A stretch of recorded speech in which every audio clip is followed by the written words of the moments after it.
नमस्कार दोस्तों, स्वागत है आप सभी का आपके अपने YouTube चैनल वर्दी क्लासेज में। तो आज की इस क्लास में हम लोग देखेंगे गति और वेग से संबंधित महत्वपूर्ण प्रश्न। चलिए शुरू करते हैं पहले प्रश्न से। पहला प्रश्न कह रहा है कि किसी निर्दिष्ट दिशा में किसी वस्तु की गति को क्या कहा जाता है। ठीक है, तो समझिए, मतलब कि एक फिक्स डायरेक्शन में, किसी निर्दिष्ट दिशा में मतलब फिक्स डायरेक्शन, मान लीजिए कोई वस्तु पूरब की ओर जा रही है और किसी स्पीड से जा रही है। ठीक है, तो किसी निर्दिष्ट दिशा में, यानी कि दिशा आपका फिक्स है और किसी स्पीड से जा रही है, तो इस प्रकार की गति को क्या कहा जाता है? तो इस प्रकार की गति को कहा जाता है वेग, वेलोसिटी। समझ गए ना? वेग और गति यानी चाल में अंतर समझ लीजिएगा। एक होता है आपका वेलोसिटी, ठीक है, वेग को बोलते हैं वेलोसिटी, और चाल को जो बोलते हैं, चाल को, जो आपका यह चाल है, इसको बोलते हैं इंग्लिश में स्पीड। डिफरेंस क्या है दोनों में, यह समझिएगा। वेलोसिटी जो होता है, यह इसके साथ क्या होता है, स्पीड प्लस डायरेक्शन दोनों होता है इसमें, स्पीड प्लस डायरेक्शन, इसमें दोनों चाहिए वेलोसिटी में। और स्पीड क्या होता है, यह स्पीड जो होता है यह किसी भी दिशा में मूव कर सकता है, इसको हम बोलते हैं। और जो वेलोसिटी होता है उसके लिए क्या होता है, आपका डायरेक्शन इंपॉर्टेंट होता है। ठीक है, और इसी कारण जो यह है, इसको हम कहते हैं वेक्टर क्वांटिटी, यानी कि इसको हम कहते हैं सदिश राशि, यानी कि दिशा सहित, इसको हम बोलते हैं सदिश। और जो चाल होता है इसको हम बोलते हैं अदिश, यानी कि दिशा रहित, इसमें दिशा की कोई ज़रूरत नहीं, लेकिन इसमें दिशा चाहिए। ठीक है, सदिश और चाल में अंतर है। चलिए आगे हम देखेंगे। अगला प्रश्न कह रहा है कि किसी पिंड का वेग समरूप कहा जाता है जब, पिंड का वेग जो है वो क्या कह रहा है, समरूप कहा जाता है जब वेग का सिर्फ मान नियत हो, नहीं, वेग का सिर्फ दिशा नियत हो, नहीं, किसी पिंड का वेग समरूप, वेग मतलब क्या, अभी हमने बताया वेलोसिटी, वेलोसिटी, और वेलोसिटी समरूप कब रह सकता है, जैसे मान लीजिए 20 की स्पीड से आप 20 किलोमीटर पर आवर की स्पीड से आप इस डायरेक्शन में जा रहे हैं, और आपने डायरेक्शन चेंज करके क्या कर दिया, नॉर्थ कर दिया। स्पीड भले ही 20 है अभी भी, तो यहाँ जो वेग रहेगा, वेग में क्या होगा, समरूपता रहेगी? नहीं, वेग समरूप नहीं रहेगा। लेकिन अगर वेग, जैसे अगर 20 की स्पीड से आप जा रहे हैं किलोमीटर पर आवर की स्पीड से इस डायरेक्शन में, और उसके बाद भी आपने आगे भी क्या है, वही इस डायरेक्शन में ही चलते जा रहे हैं और उसी स्पीड से, यानी कि आपने न स्पीड चेंज किया, आपने न तो स्पीड चेंज किया और न ही डायरेक्शन चेंज किया, तो वेग का मान और दिशा दोनों नियत होगा, तो उसको हम क्या कहेंगे, वेग समरूप कहा जाता है। तो पिंड का वेग क्या है, समरूप है। आगे हम देखेंगे चाल, दूरी और समय का सही संबंध। ये तो कोई क्लास 1 का लड़का भी बता देगा कि जो होता है चाल बराबर दूरी बट्टा समय, संबंध क्या बताना है इसमें, चाल बराबर दूरी बट्टा समय। ठीक है, यही होता है चाल बराबर दूरी बट्टा समय। अगर इसको हम देखेंगे तो इसको इसी तो लिखते हैं, speed is equal to distance, speed is equal to distance upon time, यही तो लिखते हैं। ठीक है, अब इसको हम इनिशियल ले लेते हैं, S is equal to D upon T, या कैपिटल टी ले लीजिए या स्मॉल टी, उससे कोई मतलब नहीं है, कैपिटल डी ले लीजिए। तो करेक्ट ऑप्शन आपका बी होगा। चलिए आगे देखते हैं।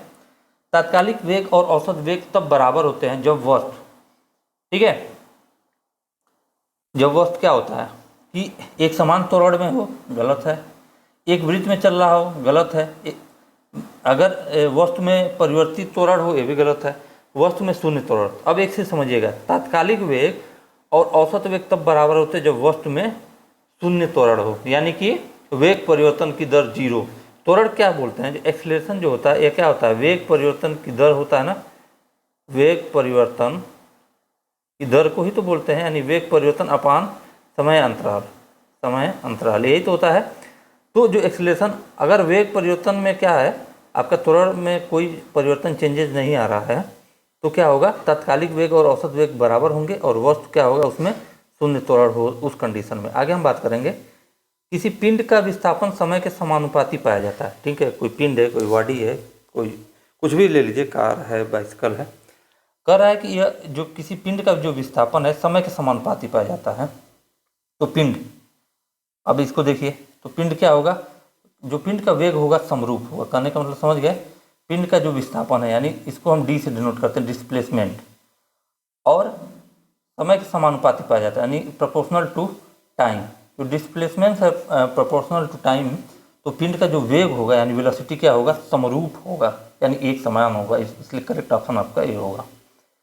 मुक्तावस्था में गिरते हुए पिंड द्वारा तय की गई दूरी समानुपाती होती है। मुक्तावस्था में मतलब फ्री में, ठीक है, गिरते हुए पिंड द्वारा, यानी कि कोई मान लीजिए बॉडी है, ठीक है, कोई बॉल है, कुछ भी है, यह फ्री गुरुत्व के अधीन फ्री रूप से मतलब मुक्त अवस्था में गिर रहा है, ठीक है, मुक्त अवस्था में यह बॉडी गिर रही है। तो कह रहा है कि पिंड द्वारा तय की जो दूरी है यानी यह जो डिस्टेंस है, ठीक है, पिंड द्वारा तय की गई दूरी किसके समानुपाती होता है, बात समझिएगा। तो किसके समानुपाती होगा, अब इसमें देखिए वह होता है गिरने के समय के वर्ग के। क्यों ऐसा, क्योंकि आपको एक फार्मूला पता होगा,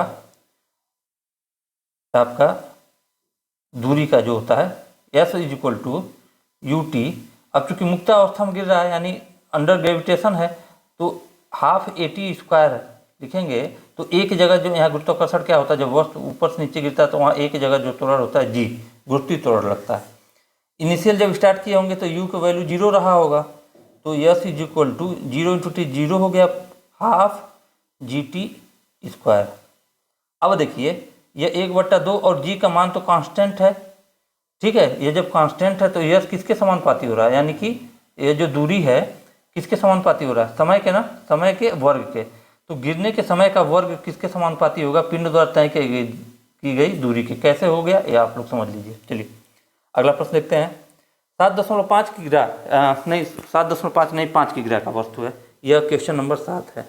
5 की ग्रह की वस्तु पर 40 न्यूटन के बल को लगाने से समान त्वरण निम्न होगा, से प्राप्त त्वरण निम्न होगा। तो देखिए 5 की ग्रह की वस्तु पर 40 न्यूटन के बल को, न्यूटन के बल, ये को तो यही रहेगा, बल को लगाने से प्राप्त त्वरण होगा। अब एक चीज जानिए, पहले EF का फोर्स का फार्मूला बताइए। EF इज इक्वल टू होता है m इंटू ए, द्रव्यमान गुणे त्वरण। अब EF की वैल्यू कितना दिया, 40 न्यूटन हमने वैल्यू रख दिया। वस्तु का द्रव्यमान कितना दिया, 5 की ग्रह रख दिया। प्राप्त त्वरण पूछ रहा है, ए पूछ रहा है, ये नहीं पता, इसको ए को रहने दिया।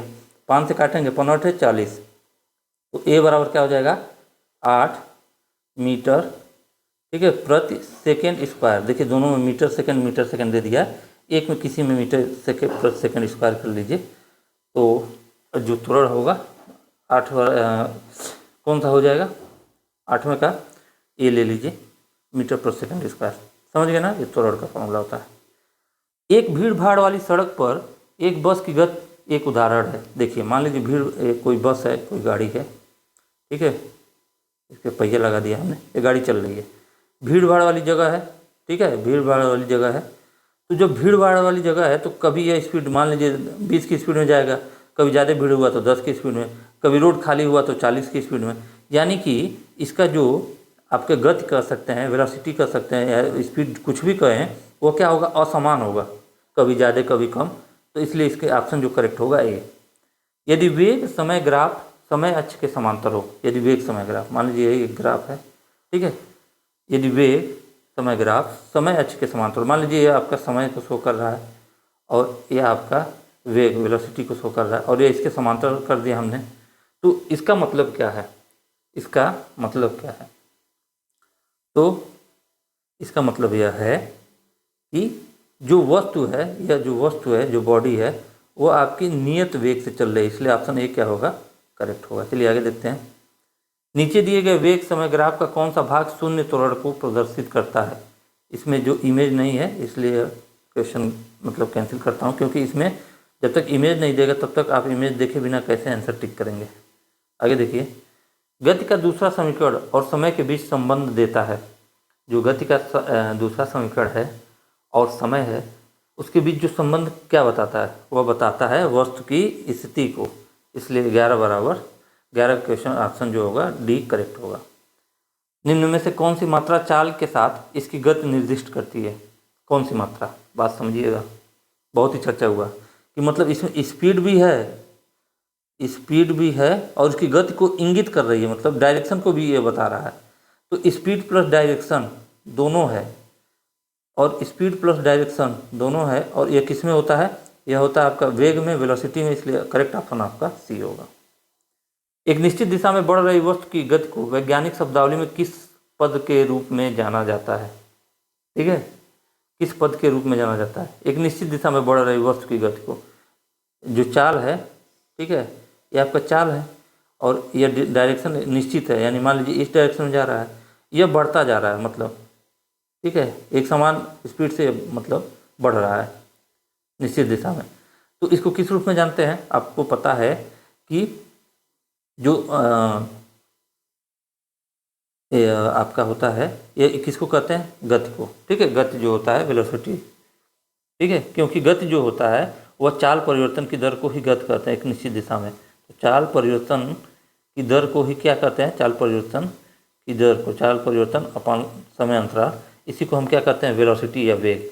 तो किसी निश्चित दिशा निश्चित करके अगर चाल में हम परिवर्तन कर रहे हैं एक समान, तो वह किसको उसको करेगा? वेग। अच्छा, वेग परिवर्तन बट्टे लगने वाले समय को क्या कहते हैं?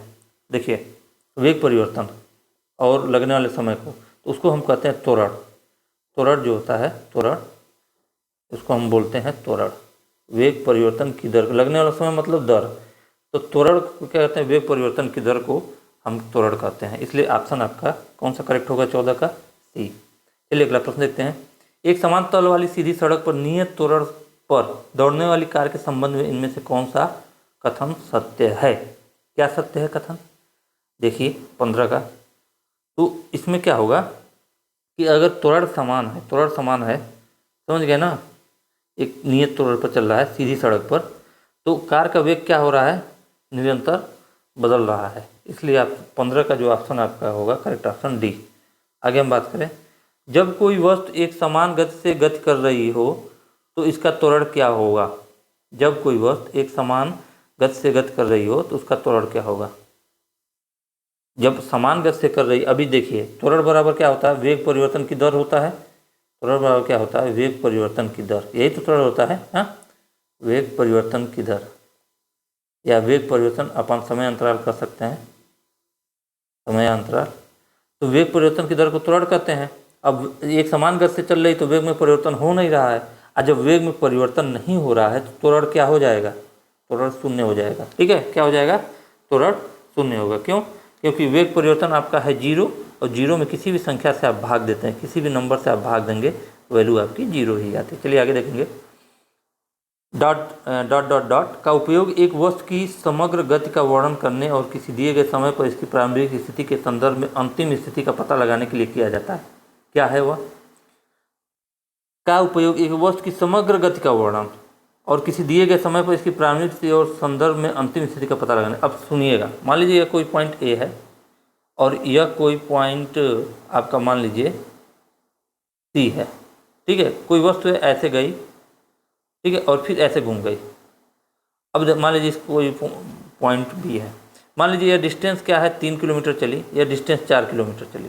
तो अगर हम दूरी की बात करें, ठीक है, दूरी कितना चली? दूरी जो हो जाएगा 3 + 4, ठीक है, 7 किलोमीटर। लेकिन अगर हम यही विस्थापन की बात करते हैं तो विस्थापन क्या होता है कि वस्तु के प्रारंभिक स्थिति और अंतिम स्थिति के बीच की न्यूनतम दूरी, तो न्यूनतम दूरी यह आपका विस्थापन है। पाइथागोरस प्रमेय से कितना आएगा? 5 किलोमीटर। तो आपका विस्थापन कितना आएगा? 5 किलोमीटर। विस्थापन आपका 5 किलोमीटर।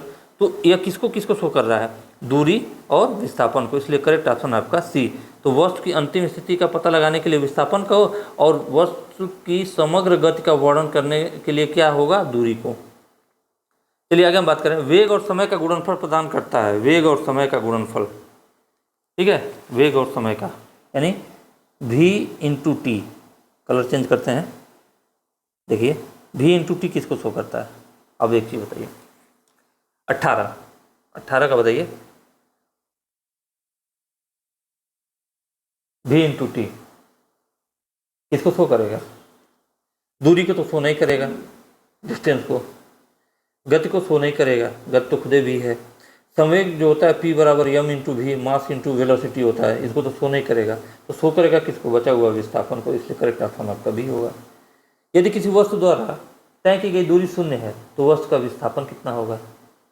बहुत ही सिंपल सा प्रश्न है, लेकिन कैसे आप बताइए। अरे किसी वस्तु द्वारा, मान लीजिए कोई वस्तु ये है और यहाँ से हिला ही नहीं, हिलेगा नहीं तो दूरी नहीं चलेगी। दूरी नहीं चली यानी कि वस्तु चली गई, दूरी 0 है। तो जब दूरी ही शून्य है तो वस्तु की प्रारंभिक और जो विस्थापन क्या कहता है, विस्थापन कहता है कि वस्तु की प्रारंभिक स्थिति, ठीक है, प्रारंभिक स्थिति और अंतिम स्थिति के बीच की न्यूनतम दूरी को ही तो हम कहते हैं विस्थापन। तो वस्तु हिला ही नहीं तो प्रारंभिक स्थिति और अंतिम स्थिति एक ही है, तो यानी उनके बीच का डिस्टेंस 0 है, शून्य है, इसलिए ऑप्शन आपका बी करेक्ट होगा। जब वस्तु द्वारा दूरी शून्य है तो विस्थापन भी शून्य होगा। एक वस्तु को ऊपर की ओर फेंका जाता है, यह 100 मीटर की ऊंचाई तक जाती है और फेंकने वाले के पास आ जाती है, तो कह रहा है कि वस्तु का वास्तविक विस्थापन 50 मीटर है, वस्तु द्वारा तय की गई कुल दूरी शून्य है, वस्तु का वास्तविक विस्थापन 100 मीटर है, वस्तु का वास्तविक विस्थापन शून्य है। अब समझिएगा, मान लीजिए कोई बॉल है, ये कोई बॉल है, इसको फेंका जाता है किधर, ऊपर की तरफ फेंका गया 100 मीटर की ऊंचाई पर, और फिर यह घूम के यहाँ आ गया। तो अगर हम बताएं 100 तो गया और घूम के फिर 100 आया, तो डिस्टेंस कहें तो यह तो हो गया 100 जाना 100 आना 200, ठीक है, डिस्टेंस दूरी। लेकिन अगर हम डिस्प्लेसमेंट की बात करें, डिस्प्लेसमेंट कितना होगा, डिस्प्लेसमेंट होता है कि वस्तु की प्रारंभिक स्थिति और अंतिम स्थिति के बीच की न्यूनतम दूरी। तो वस्तु ऊपर गई और फिर वहीं आ गई, तो प्रारंभिक और अंतिम स्थिति दोनों एक ही है, तो इनके बीच के जो न्यूनतम दूरी क्या हो जाएगा, शून्य हो जाएगा, क्योंकि भाई वस्तु वहीं घूम के आ गई। तो जो वस्तु का वास्तविक विस्थापन होगा वो क्या होगा, शून्य होगा, इसलिए ऑप्शन डी क्या होगा, करेक्ट होगा। आगे हम देखेंगे कि विस्थापन का परिवर्तन के दर को कहा जाता है, विस्थापन के परिवर्तन को दर को क्या कहा जाता है, वेग जो होता है, वेलोसिटी होता है, ठीक है, डिस्प्लेसमेंट अपॉन टाइम, यही तो होता है, D upon T, V is equal to D upon T. यह डी जो है डिस्प्लेसमेंट है, डिस्प्लेसमेंट अपॉन टाइम। चलिए आगे देखेंगे। यदि कोई वस्तु समान समय अंतराल में असमान दूरी तय करती है तो उसे कहा जाता है, कोई वस्तु जो है समान समय अंतराल में असमान दूरी तय करती है तो उसे क्या कहा जाता है, तो उसे कहा जाता है आपका असमान गति। 22 का आपका एक करेक्ट होगा। निरंतर शक्ति प्रदान करने वाली किसी मशीन के द्वारा कोई पिंड एक सरल रेखा द्वारा चलाया जाता है, तो t सेकंड में पिंड द्वारा तय की गई दूरी निम्न में के समानुपाती है, किसके समानुपाती है, तो जो समानुपाती होता है वह होता है t के पावर 3/2 के। आगे हम देखेंगे, जब एक पर्यवेक्षक के सापेक्ष समय के साथ वस्तु की स्थिति लगातार बदलती जा रही है तो क्या कहा जा सकता है, तो कहा जा सकता है कि वह वस्तु क्या है, गतिशील है। भाई पर्यवेक्षक के सापेक्ष उसका स्थिति बार बार बदल रहा है तो वस्तु यानी गति अवस्था में है। अच्छा, किसी वस्तु का त्वरण इसमें प्रति इकाई समय में हुआ परिवर्तन है, किसी वस्तु का त्वरण, ठीक है, तो किसमें प्रति इकाई परिवर्तन में, तो त्वरण क्या होता है, वेग परिवर्तन की दर को ही कहते हैं, त्वरण वेग परिवर्तन की दर को ही कहते हैं। तो यह आपका वेग परिवर्तन के जो यह है आपका वेग परिवर्तन इकाई समय में जो परिवर्तन होता है, ठीक है, इकाई समय में, उसी को हम त्वरण करते हैं, इसलिए आपका करेक्ट ऑप्शन आपका ये होगा। निम्नलिखित में से कौन सी एक वेक्टर मात्रा है, वेक्टर मात्रा है, देखिए 26, तो यह है आपका, देखिए समय क्या है, समय यह आपका स्केलर है, क्योंकि समय को बताने के लिए हम लोग बोलते हैं 3 बजे हैं, हम ये नहीं बोलते 3 बजे हैं पूर्व दिशा में, ये नहीं बोलते 3 बजे हैं 4 किलो, ये नहीं बोलते हैं कि 3 लीटर बजे हैं, समझ गए। तो कहने का मतलब है कि इसके साथ दिशा नहीं आता, जैसे 3 बजे हैं पूर्व दिशा में, अगर दिशा इंक्लूड, तापमान में भी दिशा का यूज नहीं होता, दूरी भी दिशा में नहीं होता। लेकिन वेलोसिटी क्या होता है, वेलोसिटी जो है ये आपका वेक्टर क्वांटिटी, क्योंकि इसमें एक निश्चित दिशा में जो आपका वेलोसिटी चाल होता है उसी को वेग कहते हैं। एक निश्चित दिशा में, यानी कि जो आपका डिस्प्लेसमेंट अपन टाइम बोल सकते हैं, यूँ कह सकते हैं, यानी वेग में क्या होता है, वेग में आपका दिशा भी इंक्लूड होता है, इसलिए आपका ऑप्शन डी करेक्ट होगा। चलिए आगे हम देखेंगे 27 के देखिए, फ्रेम में संदर्भ में जो एक समय फंक्शन है, एक वस्तु की स्थिति में परिवर्तन की दर क्या है, उसे क्या कहा जाता है, ठीक है। तो फ्रेम तो दिख ही नहीं रहा आप लोगों को, तो इसमें क्या बताएंगे, लेकिन परिवर्तन की दर को क्या कहा जाता है, वेग कहा जाता है, इसको ध्यान रखिएगा। समय के साथ किसी वस्तु का वेग दिखाने वाले ग्राफ को कहा जाता है, समय के साथ उसको कहा जाता है, देखिए समय के साथ किसी वेग को, अब किसके साथ, समय के साथ ना, दिखाने वाले ग्राफ को क्या कहा जाता है, तो वेग समय ग्राफ कहा जाता है, इसलिए ऑप्शन आपका ए क्या होगा, करेक्ट होगा। अगला प्रश्न देखते हैं, शून्य त्वरण का अर्थ है, शून्य त्वरण का अर्थ क्या है कि जो वस्तु का वेग है, क्या है, वस्तु का जो वेग होगा वह स्थिर होगा, तो वेग जब स्थिर होगा तो त्वरण क्या कहता है, वेग परिवर्तन की दर, यानी कि मान लीजिए हम कहें v माइनस u/t, यही तो होता है। जब वेलोसिटी क्या है, मतलब एक समान है तो v भी आपका मान लीजिए 10 है, चाहे जो भी है, u भी वही उतने के बराबर है, तो अंतर क्या हो जाएगा, जीरो। इनका जीरो में किसी भी नंबर से भाग करेंगे तो जीरो ही आएगा। तो वस्तु का वेग क्या है, स्थिर होता है। तो यानी कि शून्य त्वरण का अर्थ है, जब ये शून्य है तो वस्तु का वेग क्या है, आपका स्थिर है। क्लियर। अच्छा, आगे हम बात करें धनात्मक त्वरण का अर्थ है, ठीक है। पॉजिटिव एक्सीलरेशन का अर्थ क्या होता है, अर्थ यह होता है कि जो वस्तु का वेग है वह बढ़ रहा है, तो ये आपका पॉजिटिव एक्सीलरेशन आएगा। वस्तु का वेग स्थिर होगा तो एक्सीलरेशन आपका जीरो हो जाएगा, और वस्तु का वेग जब कम होता जाएगा तो एक्सीलरेशन आपका माइनस में आएगा। क्लियर। तो आज का क्लास यहीं समाप्त होता है। आशा करता हूँ वीडियो आप लोगों को बहुत ही अच्छी लगी होगी। शाम को आप लोग 7:30 बजे 7:30 पर UPSSC पेट के लिए GS प्रैक्टिस सेट 4 में जुड़ना ना भूलें। फिर मिलेंगे अगले वीडियो में, तब तक के लिए जय हिंद, जय भारत।